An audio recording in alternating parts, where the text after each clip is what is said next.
Hi friends, welcome back to GK kitchen YouTube channel. ಇವತ್ತು ಹೀರೆಕಾಯಿ ಬೇಳೆ ಸಾಂಬಾರು ಹೇಗೆ ಮಾಡೋದಂತ ತೋರಿಸ್ಕೊಡ್ತೀನಿ. ನಾನು ಒಂದು ಸೈಡಲ್ಲಿ ಕುಕ್ಕರು ಮತ್ತು ಟೊಮೆಟೊ ಹಣ್ಣು ಬೇಯಕ್ಕೆ ಇಟ್ಕೊಂಡೆ.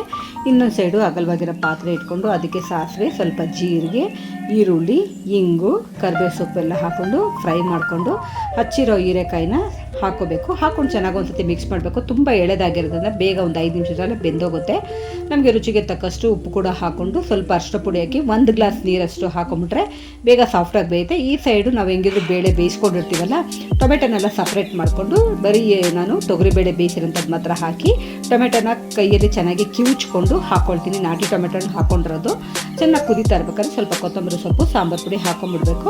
ಮಧ್ಯಾಹ್ನ ಸಾಂಬಾರಿಗೆ ಇದು ರೆಡಿ ಮಾಡಿಕೊಂಡೆ. ಸೂಪರಾಗಿ ಬರುತ್ತೆ ಸಾಂಬಾರು. ಇನ್ನೊಂದು ಸೈಡು ನೆಂಚ್ಕೊಳ್ಳೋಕ್ಕೆ ಪಲ್ಯ ಬೇಕಂದ್ಬಿಟ್ಟು 1-2 ಬೀಟ್ರೋಟ್ ಇತ್ತು, ಅದು ಸಣ್ಣದಾಗೆಲ್ಲ ನಾನು ತುರಿದಿಟ್ಕೊಂಡ್ಬಿಟ್ಟೆ. ಹಚ್ಚಿ ಕೂಡ ಮಾಡ್ಕೊಬೋದು. ಸ್ವಲ್ಪ ತುರಿದ್ರೆ ಬೇಗ ಫಾಸ್ಟಾಗಿ ಆಗುತ್ತೆ ಅಷ್ಟೇ. ಹಚ್ಚಿ ತಿನ್ನೋದು ನಮಗೆ ಸ್ವಲ್ಪ ತಿನ್ನೋಕ್ಕಾಗಲ್ಲ. ತುರಿಯೋದ್ರಿಂದ ಬೇಗ ಮಕ್ಕಳು ಕೂಡ ತಿಂತಾರೆ, ದೊಡ್ಡವರು ಕೂಡ ಇಷ್ಟಪಡ್ತಾರೆ ಅಂತ ನಾನು ತುರ್ಕೊಂಡಿದ್ದೀನಿ. ಇನ್ನೊಂದು ಕಡೆ ಎಣ್ಣೆ, ಸಾಸಿವೆ, ಕಡಲೆಬೇಳೆ, ಉದ್ದಿನಬೇಳೆ, ಹಸಿಮೆಣ್ಸಿನ್ಕಾಯಿ, ಈರುಳ್ಳಿ ಎಲ್ಲ ಹಾಕೊಂಡು ಚೆನ್ನಾಗಿ ಫ್ರೈ ಮಾಡಿಕೊಂಡು ಜೊತೆಗೆ ನಾನು ಬೀಟ್ರೋಟು, ಕೊತ್ತಂಬರಿ ಸೊಪ್ಪೆಲ್ಲ ಹಾಕಿ ರೆಡಿ ಮಾಡಿಕೊಂಡೆ. ಇನ್ನೊಂದು ಸೈಡು ನಾನು ಆವಾಗಲೇ ಆಲ್ರೆಡಿ ಅನ್ನ ಮಾಡಿ ಮುದ್ದೆ ಮಾಡಿ ಇಟ್ಕೊಂಡ್ಬಿಟ್ಟಿದ್ದೆ. ಮಧ್ಯಾಹ್ನ ಊಟಕ್ಕೆ ನಾನು ಈ ಥರ ಮಾಡ್ಕೊಂಡಿದ್ದೀನಿ. ಸ್ವಲ್ಪ ಸೌತೆಕಾಯಿ ಕೂಡ ಹಚ್ಚಿಟ್ಕೊಂಡಿದ್ದೆ. ಯಾರ್ಯಾರು ಫಸ್ಟ್ ಟೈಮ್ ವೀಡಿಯೋ ನೋಡ್ತಾರೆ ಪ್ಲೀಸ್ ಸಬ್ಸ್ಕ್ರೈಬ್ ಮಾಡ್ಕೊಳ್ಳಿ. ನಿಮಗೂ ವೀಡಿಯೋ ಇಷ್ಟವಾದಲ್ಲಿ ಲೈಕ್ ಮಾಡಿ, ಶೇರ್ ಮಾಡಿ, ಸಬ್ಸ್ಕ್ರೈಬ್ ಮಾಡಿ.